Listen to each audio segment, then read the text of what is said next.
وہ کہتے ہیں کہ MI5 کی تحقیقات پر ان خطرات پر 48%، یہ خطرات 48% بڑھ گئے ہیں۔ طریقہ کار میں ہراسانی، دھمکیاں، سلیپ مقدمات، جسمانی تشدد اور مخالفین کو خاموش کروانے کے لیے انٹرپول ریڈ نوٹسز کا غلط استعمال جیسی پریکٹسز شامل ہیں۔ اب جو ہراسمنٹ ہے وہ ظاہر ہے اگر کوئی برطانیہ کے اندر موجود ہے تو اس کی فیملی تو یہاں پر ہے، رشتہ دار تو یہاں پر ہیں، ان کے ساتھ ہراسانی کی جاتی ہے، ہراسمنٹ کی جاتی ہے، دھمکیاں دی جاتی ہیں، مقدمات کیے جاتے ہیں۔ پھر وہ کہتے ہیں کہ لارڈ ایلٹن نے خبردار کیا ہے کہ یہ سب یوکے کی صلاحیت کو کمزور کر رہا ہے اور وہ اپنے شہریوں اور ان لوگوں کے انسانی حقوق کی حفاظت کر سکے جو یہاں پر پناہ لیتے ہیں۔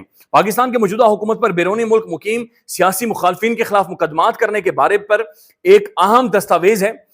کیا اب یوکے اسلام آباد کو جواب دہ ٹھہرایا جائے گا اور اس جبر کو برطانوی سرزمین پر روکنے کی عمل اقدامات کیے جائیں گے یا نہیں کیے جائیں گے؟ تو برطانیہ کے اندر موجود یعنی جو ٹرانس نیشنل ریپریشن ہے اس کی رپورٹ جو آئی ہے، برطانوی ہیومن رائٹ یہ کہہ رہے ہیں کہ جناب پاکستان بھی برطانوی سرزمین پر جو پولیٹیکل اپوننٹس ہیں یا جرنلسٹ ہیں یا صحافی ہیں، پولیٹیکل وائسز ہیں، انہیں خاموش کروانے کی کوشش کر رہے ہیں۔ اب ناظرین ایک انٹرویو ہوا ہے اور یہ بہت زیادہ وائرل ہے، عمران خان صاحب کے بیٹے قاسم خان کا یہ بین الاقوامی امریکہ میں دیا گیا انٹرویو ہے۔ اس میں سب سے پہلے تو انہوں نے بتایا ہے کہ عمران خان کے ساتھ کیا ظلم اور زیادتی کی جا رہی ہے۔ سب سے پہلے یہ سن لیں کہ عمران خان کے ساتھ ہوئے ظلم اور زیادتی کے بارے میں یہ بات چیت کر رہے ہیں کہ خان کی بتی بند کر دی گئی ہے، اب گندا پانی، گدلا پانی عمران خان کو دیا جاتا ہے اور عمران خان کو روشنی نہیں دیکھنے دی جاتی۔ ہمارے ساتھ بات چیت نہیں، یہ سن لیں۔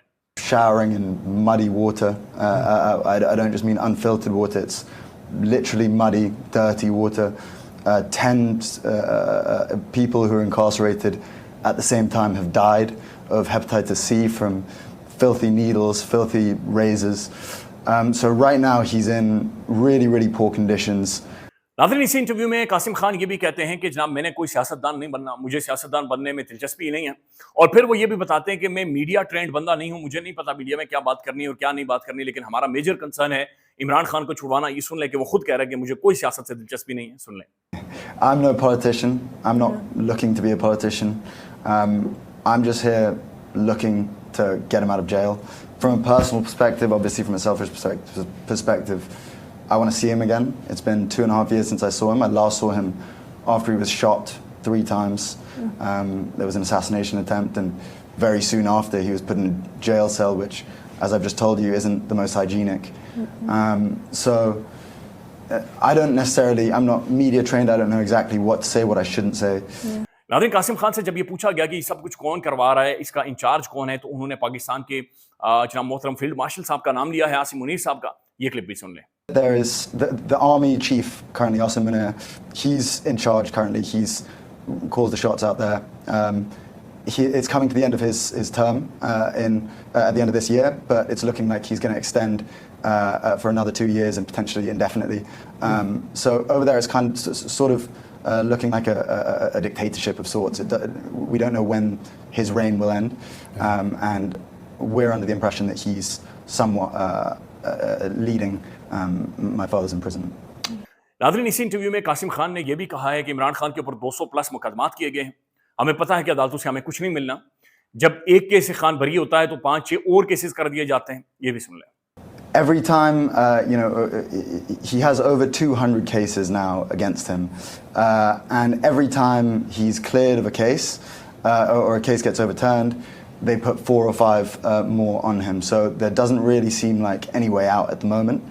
اور کیسز کس طریقے سے سپریم کورٹ کے اندر چلائے جا رہے ہیں، میں چاہ رہا ہوں کہ اسد طور صاحب کا یہ کلپ سنیں کہ جب جج کو پتا تھا کہ سلمان صفدر صاحب چھٹی پر ہیں اور جج کو وہ خود یہ آ کر دے کر گئے تھے درخواست کہ جج صاحب میں 3-4 دن چھٹی پر بیرون ملک جا رہا ہوں، واپس آؤں گا تو معاملات کو سنیے گا، پیٹ پیچھے جج صاحب نے کیس لگا دیا۔ یہ اسد طور صاحب کو سن لیں۔ چیف جسٹس نے ان کی چھٹی اپروو کر کے کہ جنرل ایڈجمنٹ ان کی کر کے کیس سماعت کے لیے مقرر کر دیا۔ ٹھیک، وہ لاٹھی بھی نہیں ٹوٹی، سانپ بھی مر گیا، اب 12 تاریخ تک معاملہ لٹک گیا۔ ناظرین ایک اور یہ محمد عمیر صاحب ہیں، انہوں نے کچھ ڈیٹا رکھا ہے، بڑا پریشان کن ہے۔ وہ کہتے ہیں کہ میں نے جنگ جیو، دنیا نیوز، ایکسپریس نیوز کی ویب سائٹ چیک کی ہیں، ان میں سے کسی پر بھی باجوڑ آپریشن یا وہاں شہریوں کی شہادت یا زخمی ہونے کے حوالے سے کوئی خبر موجود نہیں ہے۔ کوئی خاص وجہ، کیا خاص وجہ ہے؟ یعنی باجوڑ آپریشن، ملک کے اندر ملٹری آپریشن ہو رہا ہے اور پاکستان کا تمام تر جو پرائم ٹیلی ویژن ہے وہ اسے رپورٹ ہی نہیں کر رہا، وہ اسے بتا ہی نہیں رہا، وہ اسے کسی کے سامنے رکھ ہی نہیں رہا۔ اسی کے ساتھ ناظرین آخر میں آپ کے سامنے ایک ویڈیو رکھنا چاہ رہا ہوں اور یہ بڑی انٹرسٹنگ کلپ ہے۔ یہ قمر دلشاد صاحب ہیں اور یہ کیا کہہ رہے ہیں کہ بینظیر بھٹو صاحبہ نے کیا کہا تھا کہ آپ کو شرم آنی چاہیے, تم جج رہے ہو اور تم کیوں ہمارے کام میں مداخلت کرتے ہو. یہ کلپ سن لیں, آپ کو اندازہ ہوگا کہ ججز کو بھی کہا گیا کہ تمہیں شرم نہیں آتی. یہ قمر دلشاد صاحب کو سنیں, خیال رکھیے گا. اللہ حافظ. 2002 میں بے نظیر بھٹو صاحبہ کو جسٹس قیوم صاحب کی عدالت نے ان کو 5 سال کے لیے نااہل قرار دے دیا تھا. تو جب وہ فیصلہ الیکشن کمیشن پاکستان کے پاس آیا کہ آپ اس کو ڈی نوٹیفائی کریں, تو اس وقت کے چیف الیکشن کمیشنر تھے جسٹس عبد القدیر چودھری. تو انہوں نے اس کو 30 دن کے لیے مہلت دے دی کہ آپ سپریم کورٹ جائیں, فیصلہ آئے گا تب دیکھیں گے. 30 دن کی اعتراض ایسے نے مانگا تھا 15 دن کی, 1 ہفتے کی مہلت. لیکن چیف الیکشن کمیشنر جسٹس عبد القدیر چودھری کا فیصلہ باقاعدہ الیکشن کمیشن میں ریکارڈ پر موجود ہے. انہوں نے سپریم کورٹ کو دیکھتے ہوئے 30 دن کی مہلت دی, جس پر اس وقت کی حکومت ان سے ناراض بھی ہوئی. انہوں نے اس وقت کی حکومت رفیق تارڑ کو شٹ اپ کر دی تھی.